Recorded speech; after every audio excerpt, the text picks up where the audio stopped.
does that just mean you hold on to that red side last pick for the support? I really like you bringing up the mistakes of Kingzone, Papasmithy, because people tuning in to only international tournaments so used to SK Telecom, you know, playing from behind and always feeling like they're in control, always having that late game poise, but Kingzone actually seemed to be a bit flustered. And that's not Kingzone, I agree with you. SKT were always the impervious ones. Kingzone didn't really have to be fighting from behind. They had such a dominant regular season split. But we should also mention that this tournament meta, and just currently where we're at, there isn't a lot of comebacks. It's actually very difficult to come back from the 10, 15,000 gold leads that SKT almost routinely were able to in years past. I mean, certainly 10, 15,000 gold, one of the most extreme marks you try to come back from. Done it again and again. And I agree, teams like SKT had perfected that more slow style, but you can see this draft very different. 3 jungle bans setting up for maybe a Graves first pick for the LCK. The jungle focus here is so clear from Kingzone. They know who they want to attack. One of the rookies here on Flash Wolves, Moojin, has been so good for this team that they have thrown 3 bans at him right out of the gate. I would have loved to see in a player camp as that happened, because some people smile when they know they're the one taking all the bans, and some people cower. We don't have enough data about Moojin to know where he lands. So a big change away. It's been a Kha'Zix ban every game by Kingzone.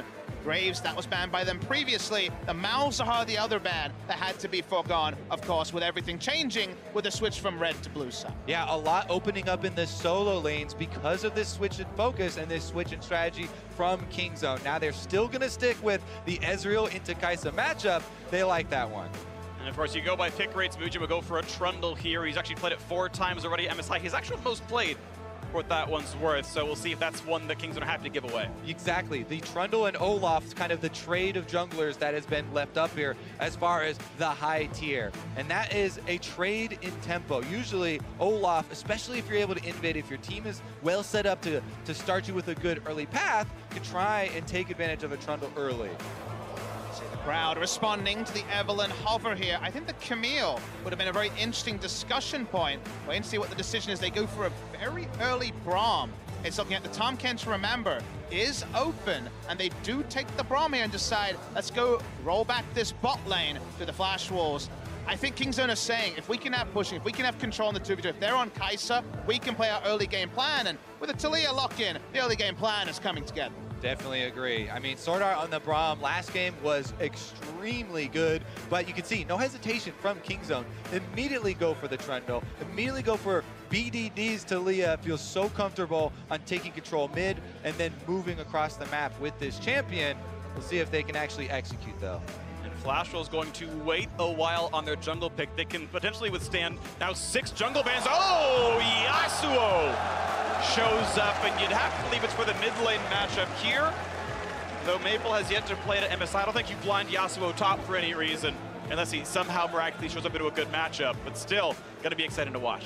Definitely think it's intended for mid lane, but like you say, Phreak could always be flexed to the top lane. And the reason why I like it more than the Zoe that we saw hovered is that with the jungle bans already, Taliyah Trundle with a Zoe on the other side, it was actually quite difficult to win the skirmishes with just a jungle pick there. Zoe needs a winning jungler, I think, to win that 2v2. That was going to get tricky. They didn't want to go for any headaches. Yasuo, with any sort of setup, can make a lot of things happen, and maybe even a Gragas will be considered for the side of Flash Wolves. It's very interesting because Kingzone are pretty clearly trying to force Flash Wolves into an Olaf pick here by not banning out any more junglers that you think they would continue to whittle down that champion pool.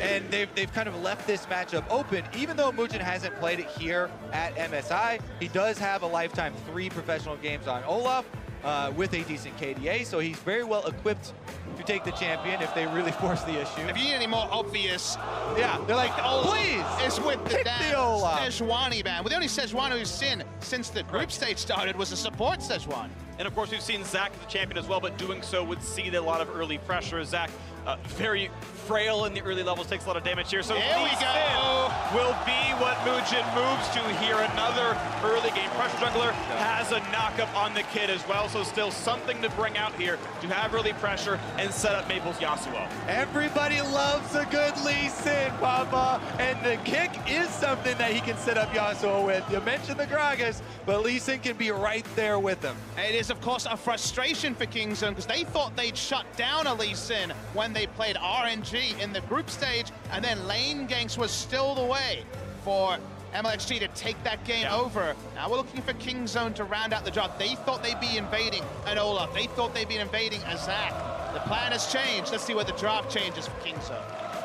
See that very slim pick and ban right there for Lee Sin. I believe he's actually 1 and 2 at MSI so far. And they throw down the gauntlet. One that turns into a hammer and turns back into a cannon. Khan on his trademark pick, the Jayce to blind in the top lane. Undefeated in 2018 on the Jayce. Only a handful of defeats ever on this Kingzone side. Khan's Jayce needs no interruption, but this is the one matchup he's talked about he's not a big fan of. He's not a big fan of it, but I was so hesitant for Flash Wolves to pick the tank in this game because there's a Trundle early on from Kingzone, plus the Jayce matchup here, which can be impressive early. Playing for the big team fights, playing hard crowd control with double backline. If you want to call Yasuo that, has worked so far for Flash Wolves. Yes, there are execution arrows on Kingzone's side, but barring a obvious top lane counterpick, and say, okay, Sion's gonna be the one to hold on. And this is definitely a priority draft from Kingzone. Now they once again do have the push in multiple lanes. Yasuo can fight back eventually, but usually it's Random Dancer and at least level 6 in a Lee Sin to actually get over the line. This is again a draft where Kingzone are setting themselves up for a strong start.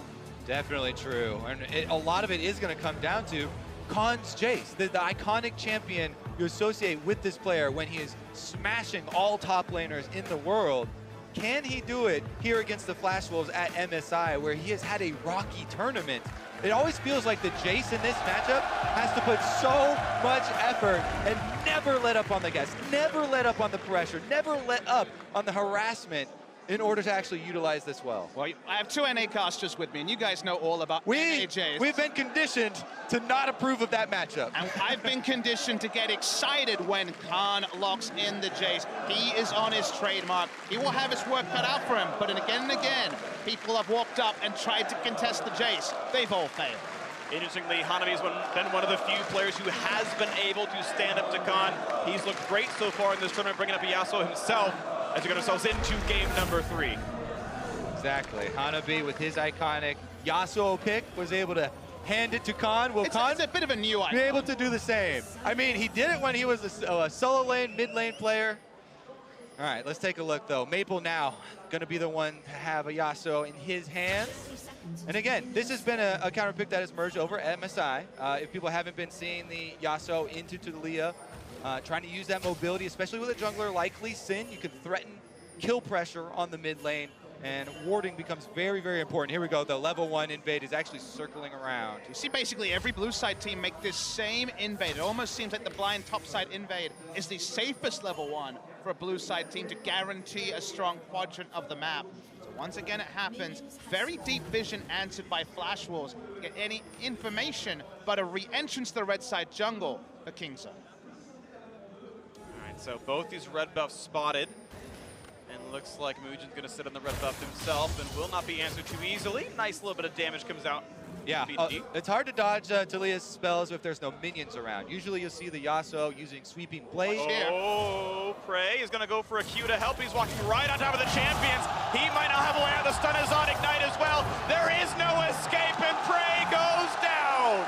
Beautiful step out for Flash Wolves. They actually helped the brush there by the Krugs. They know that Prey with the level 1 Mystic Shot can check the brush. They're expecting Lee Sin to start at his blue and then go bot side. They knew about the vertical jungling, even for Kingzone. Oh my goodness, what a start here. And this after such a one-sided game number 2.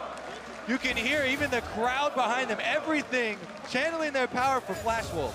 It's almost the entire world wants to see a Korean team lose a best of 5. It happens so rarely. Prey does not expect this play at all. Expecting someone to walk up, doesn't hit Moojin with the Q, doesn't use a summon. Now he has someone to teleport, so the lead is not actually felt. It's a small amount of experience, but obviously no gold to be spent by Betty when it comes to the lane. Those are the things that make solo queuers cry cheese, yet it's good preparation, and it is a good surprise tactic. Because they were in the bush also, as you mentioned, Moojin had vision of them, so he could see the Mystic Shot, dodges it out. There was absolutely everything gained there for Flash. And we're in France, Kobe. It's finally aged French cheese. And isn't it delicious for the side of Flash? Well, you take that cheese and you stuff it down their throats. Top side, though, everyone for Kingzone is trying to make a move. Early move, 3 versus 1 up here, and only level 2 on this poor Sion. Can he do anything about this one? It's going to be aggro pulled by Jayce. Khan backs up. One more turret shot, but the damage output just not there. Is there going to be a re-engage? Now Peanut's time to pull it. Gets the chunk, gets right back out. BDD gets the credit and an answer on the top side. Hanabi Zombie was able to get back up and get the cannon minion for himself at least, but that is Kingzone. Barely, if not, you know, pulling off that dive. It doesn't actually deny CS. He actually ends up coming back to lane with just about the same amount of gold, apart from the assist coming through for the Jayce. No double longsword there. So the Zombie actually gets a lot of value.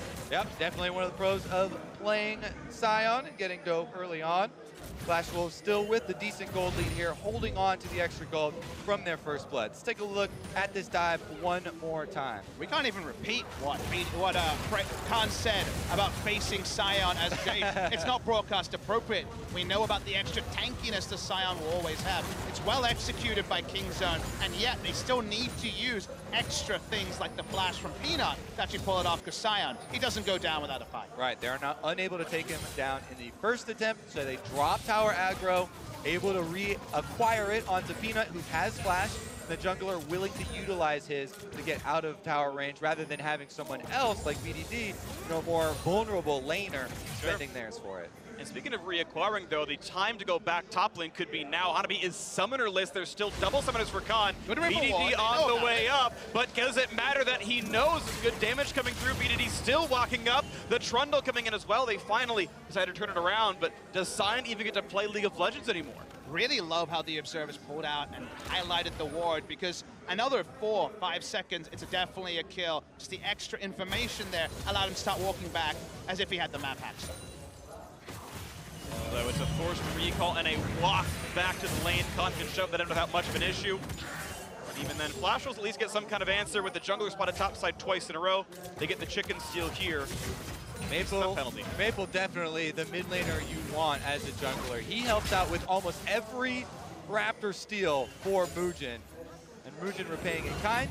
Plenty of control here around mid lane. Kingzone are trying to move their control from top side to bot side now. That's why you see Peanut and BDD invading the bot side river. We already saw there's a deep control ward. We saw the Raptors get taken away. Traditionally, you'd like to have control of the top side if you could choose, so that Jayce can push freely with no threat of a gank from the enemy jungler.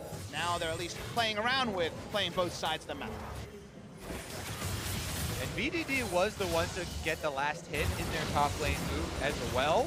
So we'd expect him, as soon as he gets to his level 6, he has both summoners available, try and push in, try and open up some opportunity for Kingzone to play proactively. And you can see he's already done the hard work. There's almost no way to get to top side without being spotted by one of the 2 control wards. So this is Jayce with full control of the lane. Big difference from solo queue Jayce, of course. Now your team coming in, setting you up so successfully to either prune the wave, to push it, to pull it back. You can do anything you want here as Khan, because you have no worries at all. We'll see what he actually gains out of that one. Right now, it is not a farm advantage, despite that death from before. If turret pressure comes in, if pushing up and allowing Peanut to invade comes through, that'll be a big advantage that Kingzone looks for. The 1v1 might not change in and of itself too sharply. Right now, Maple shoving into mid lane. BDD still holding on to this farm. Only down 5, despite the fact that he roamed up twice. And the fact that Raptors were stolen as well. So he's roamed twice, Phreak, but he's actually not back yet. He still has been out on the map for 6 minutes 45. It's only a dagger he's against, so it's not a significant lead. But this is BDD sacrificing his own shops to try to help his lane. Here we go, though. The level 6 duo, Yasuo and Lee Sin. Ultimates available, looking for the invade.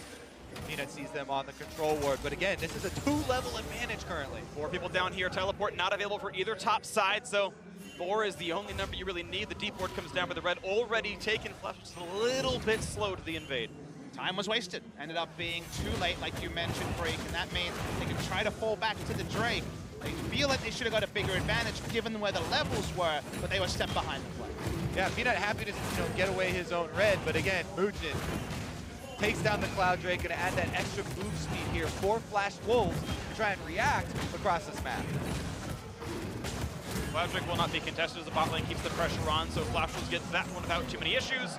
7:38, that one goes down, and move speed now here for the team. Maple just plays the defensive side of this lane, and again, BDD looks towards the top side. The Flash still down for a few moments.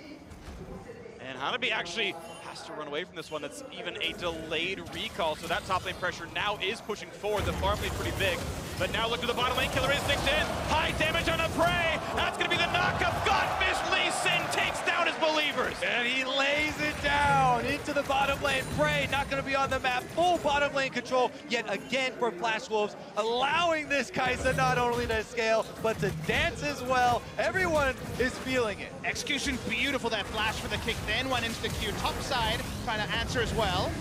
And here comes Weaver's Wall, 3 versus 1. No escape there. Kill goes to Khan. Pillar interrupted the exit route coming through from the Sion, so he goes down. It's going to be a turret trade. We saw a very big lead in terms of the start of this turret damage, but with the minion wave coming back, they might actually have to invest more to get this turret. Both teams have placed their bets. Flash Wolves on bottom lane, Kingzone on top lane, and Flash Wolves are doubling down. That is first turret there. Khan getting some of the gold there in this one. The rest of the Kingzone duo sitting back far enough to not give away some kills. It's a very small win. We should notice the Yasuo was supposed to be getting free farm in mid and maybe some autos while all this happened. Because Gorilla and Prey got to lane, it took the extra time. They needed to invest the Yasuo's time, and that's the small, very small 0.1 that Kingzone were overall on the map play able to take from the side of Flash Wolves. Now we reset into this game as 2 of these side lane turrets have fallen. Gold difference, pretty slim, only about 1,000. Still one that does matter. You can see a gigantic farm difference to the top side. Khan is starting to really press ahead. Exactly, Phreak. You mentioned it, 1,000 gold difference. All of that 1,000 gold difference shows up in the top lane matchup. Khan is 1,000 ahead of Hanabi right now, and that is where Kingzone really need to play off of. They put everything into this champion. They want to keep up the pressure. They want to utilize that advantage. Watch the replay of this turret dive. Started with just the Killer Instinct, but I want to watch Moojin. He takes it in, flashes early. There is no frame to respond there for the Ezreal. He had flash up, it didn't matter. Nice execution. And if God takes no chances, they finish it off. Quick work, though, is going to cause the rotation here for Flash Wolves up to mid lane. They bring most of the rest of the stragglers here to be able to join. I was surprised to see Hanabi even on the Sion here. The possible ultimate is not available, so it's not like they're going to have him charging ahead for a dive. But he doesn't really want to be in lane against the Jayce with 2 finished items here, you know, working towards, I would imagine will be Youmuu's first for the Jayce, so he decides to just wait until the minion wave is pushed in. There is a fallback objective here for Kingzone on the top side, the Rift Herald, that Muskurin mentioned, always been a heavy priority for them between 15 and 20. When you have a Jayce against a Sion, you're definitely looking forward to picking up the Rift Herald for yourself. Yeah, Rift Herald also so easy to take when you've had early game leads in almost all of the games in group stages. Right now, though, we are going to have a little bit of vision in mid here as Moojin knocked right back out by Khan. Trade with the ultimate, though. He did kick back. Of course, an easier cooldown for Khan to get rid of. Last Breath acquisition range got buffed a few patches ago before the Yasuo meta was upon us. Have to remember that the instant kick into ultimate is available, so a little disengaged there by Khan. And as that one resets, Prey walks back into lane. Bottom lane has actually been one of the big sources of power for Flash Wolves. You mentioned execution difficulties. Most of the deaths in that game, too, did come from the Kingzone bot side. It's been 3 straight first bloods for Flash Wolves in the bottom lane as well. They've gotten a lot kind of taking down their opponents there. This one, though, stabilized a little bit. The gold lead in the bot lane, not that big considering the farm and kill difference. Looks like Sion was seeding top side to some degree, Kingzone seeding bottom. Can never really extend a huge CS lead over an Ezreal. Too many range farming abilities, too safe with the teleport to be up on the map so much. Meanwhile, top side, we see Khan again for the first time. Hasn't spent his gold, but I imagine a nice purchase coming for him in the near future. Yep, and they're working around his pressure that he's been able to carve out on this map. Constantly pushing in. Sion allows for an easy Rift Herald take. There you go. And you know what the best thing is for Khan in this tournament? Not really expected to be teleporting into too many team fights to Jayce. It's about pressure in lane. It's about forcing the enemy to react and using map control rather than 5v5s. The Kingzone, honestly, if I look back and I think back to all the games of Kingzone in the regular season, very few games were about a team fight. They were about pressure. They were about no-go zones for the enemy. That's what the Jayce is usually going to be providing for the side of Kingzone. We'll have to check in if Kingzone are the ones feeling the pressure in their play once we get to the skirmishes. Will there be no more missed abilities, more mistimed teleports that have plagued them throughout this tournament?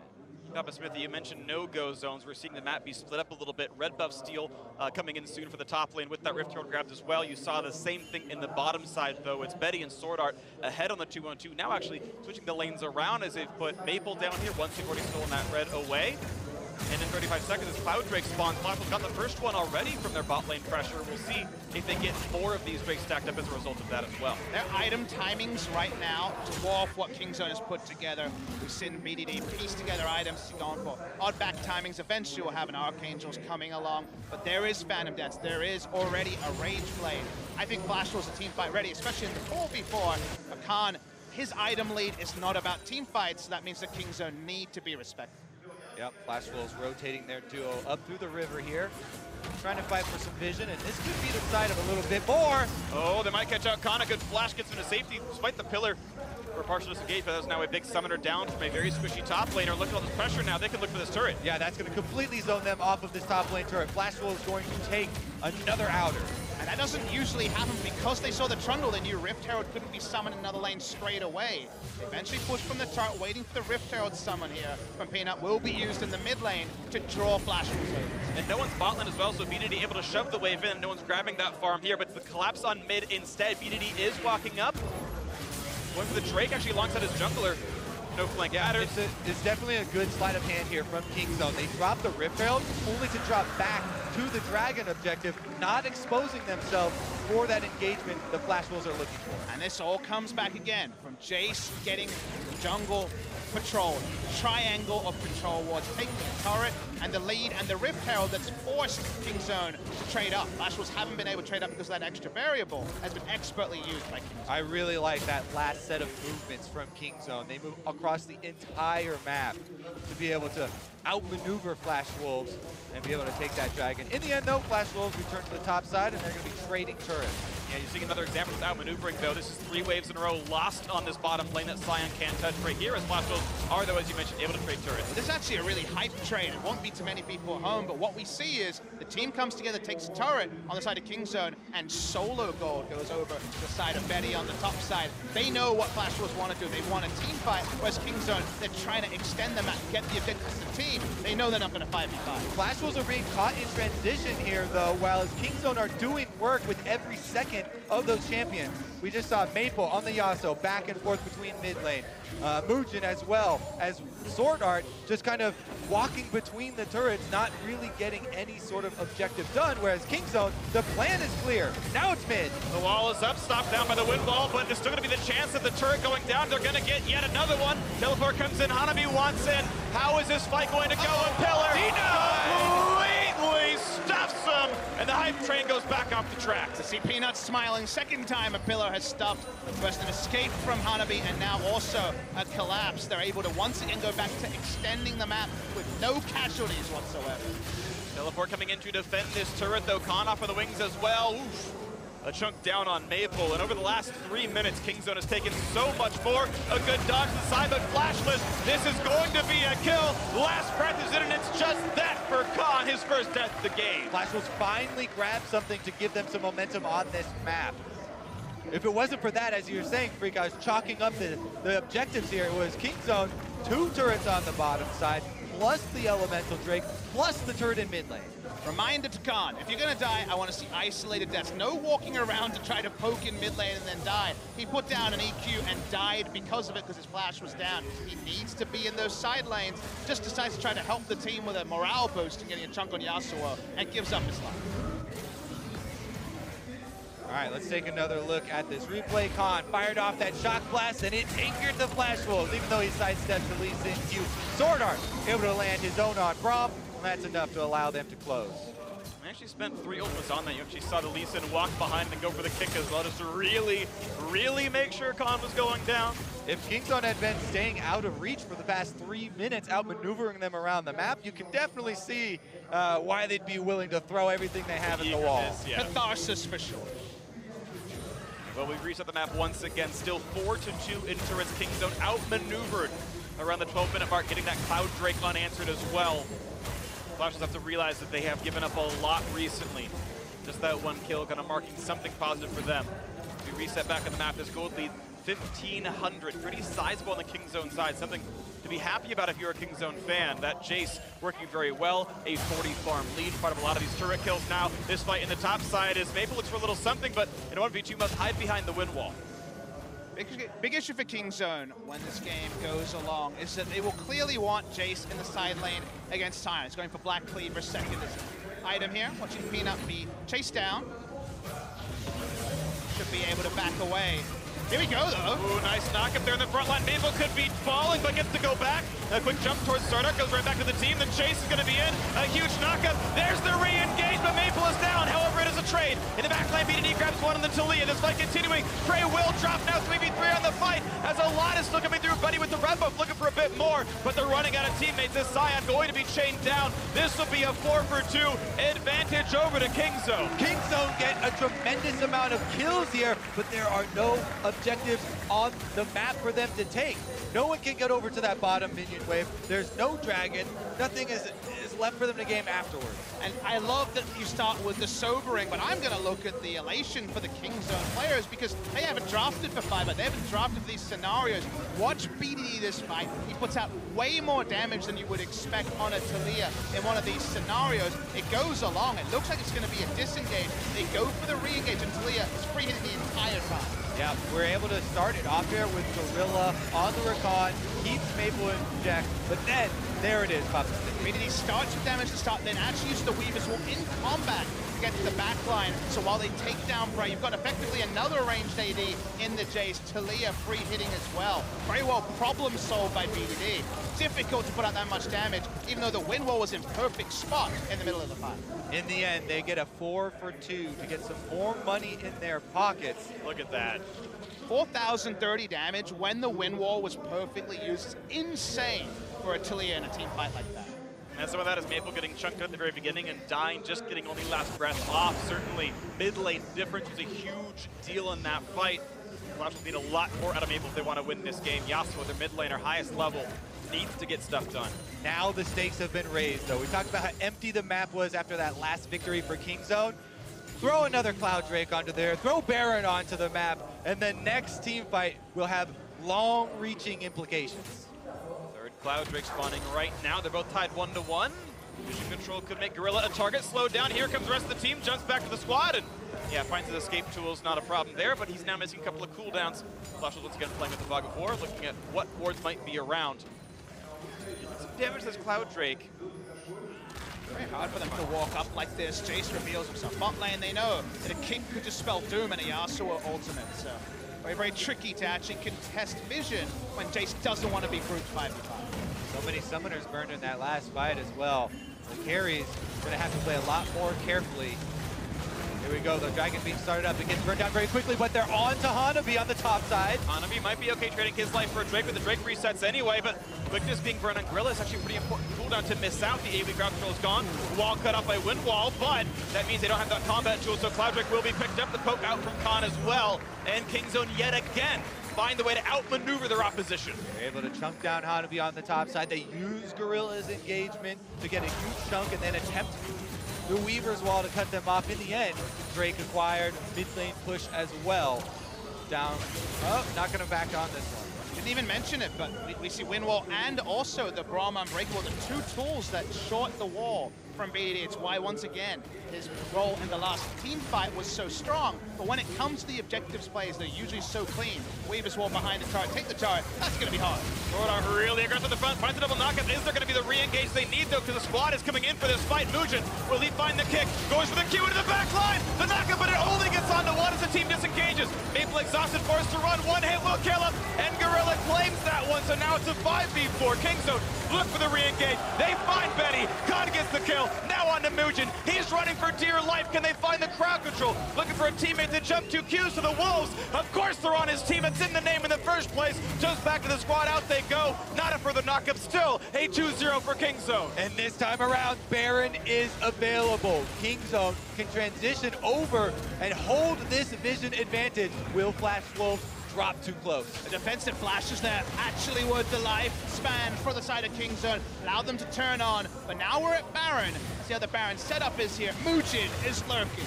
Lots of trinket wards available, no denial in the pit. Can Moojin get this smite? This turret has been made and broken on smites and Baron attempts. That ward will not go away. Moojin has complete victory, or vision I should say. They're holding it for the so play. low. They're getting a bit lower. Can Moojin find the play? The Q has been burned though. Here's the engage, not yet the knockup, jumps to a ward. Found out though, and Prey will knock down the Godfist as the Baron's getting lower. They finally pick it up, but the fight still going the way of Kingzone as they came back with the buff in their hand. The Baron down, it's a burn damage. Trundle was dead and still gets the credit. Kingzone were not opening up a 50-50, but they had to take collateral damage to kill the damn Baron. They held the Baron for so long, wary of Moojin sneaking in and stealing. In the end, they are able to take it down, no matter how arduous that fight was. And it's still worth it because, again, a grouped 5v5 is how Flash Wolves wins the game. Baron is the place you have group 5v5s, but the patience here for Kingzone, who has so many members so low, this was tricky for them. Prey first tries to chase off SwordArt, gets him out of the fight. Then they're trying to look for an angle here onto the Lee Sin on Moojin, and he has to get some angle towards the Baron. In the end, expends the safeguard there, running away from Gorilla. And take a look at this. If Baron kills Peanut, watch the Baron. 22, 41, one health. BDD throwing another rock there, gets it low enough to die in the end for Peanut. And now, with the Baron buff, what can Kingzone do? Because this is what will empower their type of competition. Let's see, BDD's got one, Gorilla seems to have one. Important though, was Khan still alive? Wasn't able to track that. He's got a pretty long recall time, so my first thought is no. Nope. No, it's only the two Barons you mentioned, Kobe. So getting it off the map, again, against a 5v5 comp, just getting Baron off the map when they have a siege split push comp is still good news for Kingzone. But it still feels like there's a team fight with only a 5,000 gold lead where Flash Wolves rewrites the story. I'm glad you returned the story to the team fight, Papasmithy, because that fight from Flash Wolves that caused this entire chain of dominoes to occur was very poorly played. They reinitiated without Hanabi there. They didn't have their tank, and Kingzone came up with a huge punish. And now, let's see how far they can actually go. A very slight power drop in Prey's build, only on Arcane, doesn't have the full mana to AP conversion. Of course, Seraph's not far away, but up until then, slightly down in power. We've got two pretty big items in near Infinity Edge for Betty. He's actually only 600 gold away from completing that. That'll be a huge power spike, and has been one of the major carries. Of course, we're on two big items in Yasuo as well. You mentioned the 5v5s can be scary even despite the gold lead. I agree, Flash Wolves have explosive damage available. Frozen Heart, lots of durability on this front line for Hanabi as well. Kingzone walking forward for the siege. They've got that Baron buff on Gorilla to push in. Phreak at auto. And we'll start getting damage to this turret here. Jayce been pushing in bot side. Takes a long time to actually get to the inhibitor turret. You can see Flash Wolves do seed this mid lane inner turret. They're going to have to give that one up. Baron buff, only another 30 seconds. So pretty much the last wave for Kingzone to keep pushing. I really like how they're using BDD to hover topside and Gorilla to empower the minion wave in mid. That way they're able to get all of these outers done with and increase their gold lead first. One might block off some of the rotations here as they continue to siege topside 4 versus temporarily 3. Moojin on the wrong side of that one as it falls. Keep track of the wall cooldamers. Actually, Khan on the bottom side is almost done with that inhibitor turret. Accomplishing a lot on that bottom lane as the top lane siege continues as well. Baron buff timing out in 5 seconds. Will that signal a re-engage for Flash Wolves? Not before the turret falls, as they're going to give up for the inhibitor, but now Khan has to run away. Still Flash on cooldown for a few more moments. Waiting for that timer to come back, though. Getting away at 200 HP. The flash, the yell, the slap into the face, and that will be a solo kill. A little bit of help because of Betty on the side, but top inhibitor is down. Now will there be a re-engage? No, they're going to get away for this one. Oh, the chase, though. Maybe he can stop the recall. Yes, they all turn it around, and Maple bit off more than he could chew. That was definitely some masturbating right there. Oh, boy. Clean stuff from Kingzone. They don't play recall. Unfortunately, I've KO'd Kobe. He's out for a little bit, not sure why. Kingzone get that extra kill. Remember, they had to use Flash on Hanabi to actually go for the kill. The Void Seeker hit, but he wasn't in range to use the Killer Instinct to pass the kill to Betty. However, Flash Wolves, with everything falling away, can jump onto the ocean.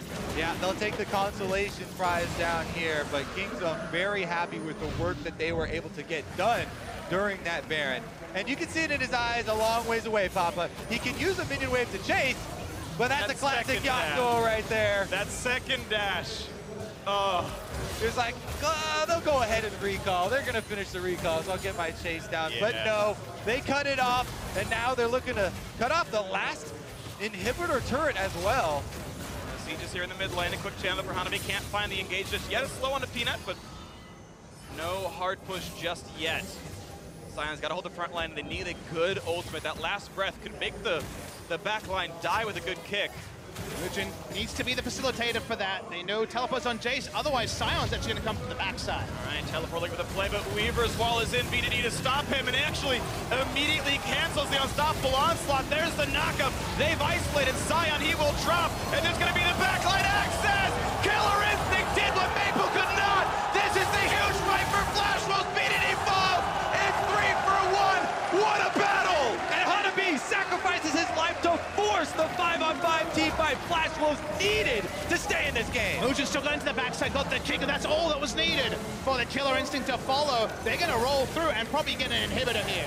Betty had the Infinity Edge done and was in range to follow up the Lee Sin kick. We all thought about the Yasuo, but it was the assassination from the bot lane that led into +2 kills and 2 turrets in mid. Doesn't actually end up being the inhibitor because the collateral damage already done top. Baron buff spawning in 50 seconds. They'll get the first look at vision there. They'll have to fall back. That's a preview of the team fights we've been alluding to for the better part of 28 minutes. It's all about getting backline access, and like you say, Hanabi had to give up his life to even give them a chance. A worthy sacrifice here. Sion gonna get 2 lives. He goes in, as he said, BDD cancels him immediately, and then he gets focused down, but you still have to respect the arrival. Betty, Killer Instinct into the back line, destroys Phreak before he even turns around. From there, of course, the dominoes fall one by one. Dominoes, an analogy we've used a lot today. That is the sort of fight the Flash has been frustrated upon for a long, long time. See the damage dealt here. Wasn't even the Yasuo. All about Betty. Yeah, still did a good job in the front line as well. A great SwordArt ultimate managed to set up the big ult in front. And 1,250 of that Sion damage was done in zombie mode. Oh, yeah. That's why you run Glacial Augment. Glacial Augment allows you to go for that chase down, and he was able to get off quite a few punches. So the items still filtering in for Flash Wolves. QSS now for Betty, and Seraph's Gage in for Yasuo. Looking back at Kingzone, though, we are now at Seraph's Embrace. That shield should help a lot with the durability. Life still in for the Ruin King as well. Phreak might not be assassinated so easily again. We are now at Jayce with no teleport to match him in the bot side. It's mid lane. Oh, he doesn't catch out Betty. That's still a free-firing Kai'Sa, but still, they will knock down Hanabi right away. Gets shattered in the front of the team fight, and this time around, there is no assassination. Great jump there by Kingzone. They take out the front line from Flash Wolves, and now they've got an open path. This could be really explosive with top inhibitors still dead and very low turrets in the middle and bottom lane. This 5v4 could be game-winning as the walls come up, but the turrets still don't fall. Another comes in and separates the team. 5v4, here comes the hard engage. Betty stays alive, but last breath means almost nothing. He will give away his right now as Maple has nowhere to go. 5v3 in the base with 4 to take. They're gonna go for the end here. That's all they needed. It's a couple of kills, try to end the game. Betty's got to make the miracle play now, but it might just not be enough. The turrets to fall. Here's the kicks to the back line, but can they find the kills? Betty trying to kite, and he doesn't have it. Kingzone get the team fight. They make it happen. 2-1 will be the lead. One more for the final.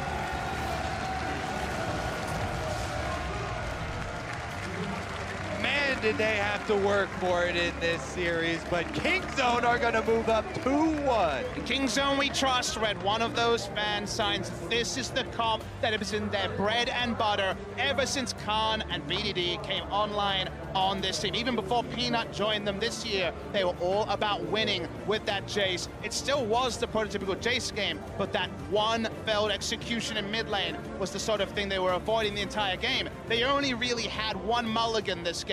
They used it, but they did close the game. Exactly. In their time of need, after suffering a huge defeat in game number 2, they turned to Khan's Jayce, and they're able to find it. Jayce on Khan, very, very well played. Gorilla, I think, had a sort of transformative experience here as well. He had looked so bad in game 2. He and Phreak were constantly picked on, but Gorilla was great here. 1, 1, and 12 there. I mean, 13 out of the 15 KP was absolutely amazing on the Rakan. Finally got it for the first time in this series. the reason it's the most sought-after champion at MSI 2018. He looked amazing on it. And this is a Kingzone game. This is the game we saw again and again that every LCK team couldn't stand on. It wasn't late-game team fighting. It does seem like Flash Wolves can win around those, but when it comes to map pressure, that's where they were unmatched in Korea. Early mid-game pressure, beautiful for Kingzone here. They got away with the win 2-1 now in this, but to get their thoughts on how this Game 3 played out, let's send it down to the State Farm analyst desk. Thank you very much, Phreak. I am loving this tournament. Are you kidding me? As Kingzone strike back to push it to 2-1, we're seeing Yasuo's in the top and the mid. We're seeing Vladimir's in the top and the mid. Picks left and right, counters here and there. I mean, it's champion select alone, and then the way it develops within the game, this tournament is shaping up to be one of the best. And I thought the champion select was so cool in the fact that both teams were constantly daring one another. The fact that you first rotation banned 3 junglers, the other team doesn't then take Trundle, which is what they're trying to bait them in for, and instead opts for Lee Sin on the second rotation, or sorry, in phase 2 of the pick phase. Just really cool. And also I like when Lee Sin comes in, we started sitting here being like, wait, Jayce can knock Lee Sin back if he flies in. They ban all these other like point-and-click fight junglers. There is a chance he's actually gonna pick a Jayce here. And then he needs to blind pick, and it's like, bam, here's the Jayce. We got the Taliyah, we can go top lane. And it actually set up for Khan to finally pick it because there were so many jungle bans. Right, he had to pick that, seeing the Yasuo on the table, right? Knowing that that could still go over to Hanabi or go to the mid lane, and yet Maple's the one to pick it up, the Sion in response. And that's where I want to set up the early game here. The idea that we have Khan on a top, on a carry top laner, and will he succeed? Yeah, and we talked about how this is the bread and butter composition of Kingzone, and this is the bread and butter of their execution on how they play this composition. They give Khan so many more resources. I think that there were a couple of windows in the early game where they could have pushed it even harder, but as you can see, they split the map. Kingzone on the top side, Flash was in the bot. Yeah, and this is where I think Prey and Gorilla, they're used to playing this style, and yet they actually get a bit surprised when you get hit there by the first hit from Betty, so you can fly in with ult plus the jungle shows up. But they're trading, and the goal for Flash was is, don't try and help Hanabi, he's done. Just leave him. But your mid laner then needs to pick up extra farm because he stays mid, and your bot lane needs to get ahead, and Betty did get ahead. Yeah, and I do feel like Kingzone is getting pushed in this series because Flash Wolves committing to the bottom side is not something that LCK teams can necessarily do. Level 1, they had that clever invade, get first blood. They redove that bottom side, and they had Kai'Sa, right? That's a terrifying thing to go against, but Kingzone doubled down on their commitment to Khan, and it did pay off in the end. And the thing is that when Kingzone controlled the map that early and they're getting all the towers down, Deficio, we were talking about this in-between game. There was this huge window during the mid-game where Flash Wolves just had a bad read on what the lane assignments were. They were constantly not matching the pressure. Kingzone had the tempo advantage, and suddenly you have an Ezreal Taliyah composition with Jayce. They all spike in the mid game who are getting these snowballs going. And that actually made me sad because I felt like Flash Wolves had gotten out of the early game in an okay spot. Not a great one. You're not winning. Of course, the Jayce is getting fed, but they were trading turrets. It was 2 for 2, and Kai'Sa was getting fairly fed, but they didn't want to move Betty into lanes to force like a Rift Herald play. No, they kept him bot lane to get a rage play. Then suddenly it's Trundle getting the Rift Herald. And suddenly you start seeing Kingzone get a quite big goal lead that actually used in that next fight. Right, but is it fair to say that Kingzone was on a clock here when it came to the time in which they needed to close out the game? But they're the best team in the world in terms of winning the LCK, so if you put them on a clock, where their comfort, they've shown time and time again that they know exactly to play to that second. But it is very fair to say, yes, they had to get this advantage, which is why I feel like Flash was in that okay spot. Right. Until the turrets start falling. Right, so that's why I want to take a look at this mid-game for Flash Wolves and how they navigated, knowing that if they could just outlast, make it to that late game, they could possibly win this game. Some missteps here and there.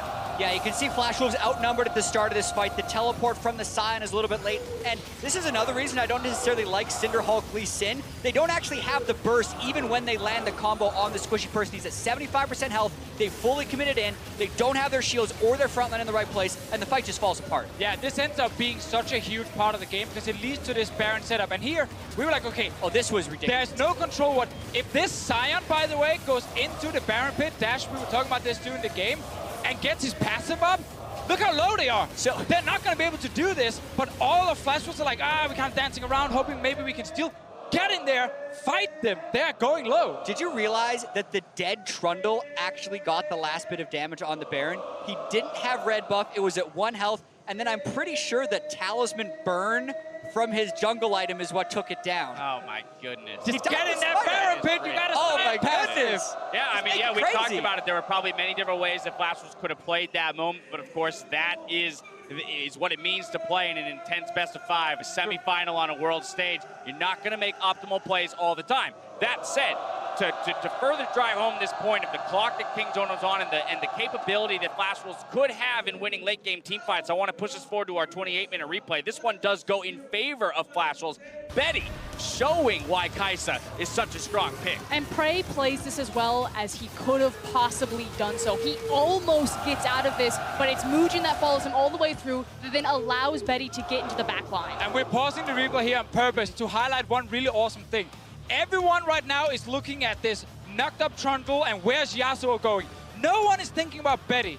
So when Moojin actually gets to kick the Ezreal out of the fight, it sets up the perfect ult from Betty's side. Because again, no one is paying attention to him.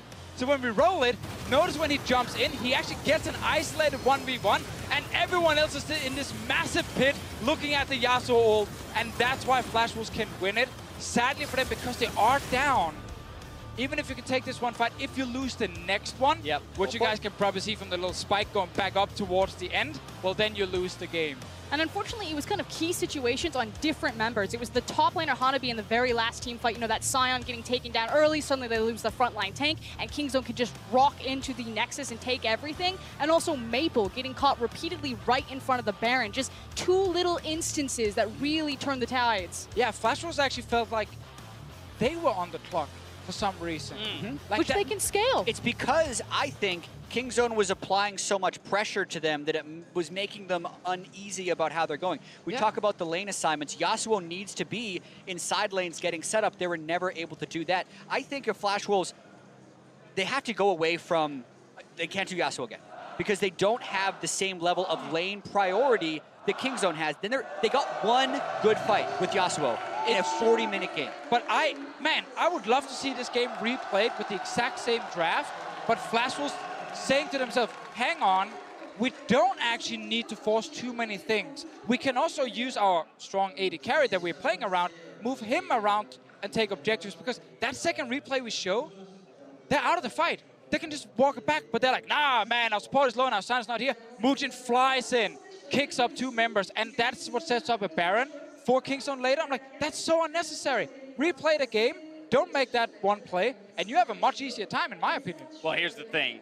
Kingzone with selection goes back to red side, so unlikely that we'll get exactly the same compositions coming through. But once again, now Flash Wolves have to put back-to-back wins together if they want to go challenge RNG for the MSI title. For Kingzone, this is a roster that internationally, to some degree, as individuals, has underperformed, has choked in major best-of-5s, and so they're the ones trying to live up to this aura, this identity that was built largely by SKT for the Korean region. So, on both sides of the coin, I want to know what we're looking at here for Game 4. I actually think it makes it much easier from red side to find the counter pick for Khan. I think Kingzone now have a read that put him on the carries, give him the resources. This works much better for us, and I have a feeling that that's what they're going to look towards. Yeah, and I want Kingzone to double down. Continue to send 3 people top lane 3 minutes into the game, get that CS advantage, because then they can get wave pressure and play their entire pressure game. That's what they're actually so good at. And for Flash Wolves to disrupt that, I actually don't think they go bot lane, because you don't get lane pressure by getting your bottom lane ahead. That doesn't help you with the waves mid game. Recommit to what worked in the group stage, camp the crap out of mid lane, get Maple going, and then they can win. All right, Kingzone's finding themselves here in the semifinals. Is that what I'm hearing from you, Jet? I think Kingzone will win it. All right, there you have it. With the conclusion of MSI fast approaching, let us know which player you think has had the biggest impact during the entire tournament and why. Tweet out your answer, and we'll go over your responses. The crowd goes wild behind me at the end of the show. We'll see if any players from this series make you jump to Twitter as we prepare for Game 4. Flash Wolves versus Kingzone continues after the commercial break.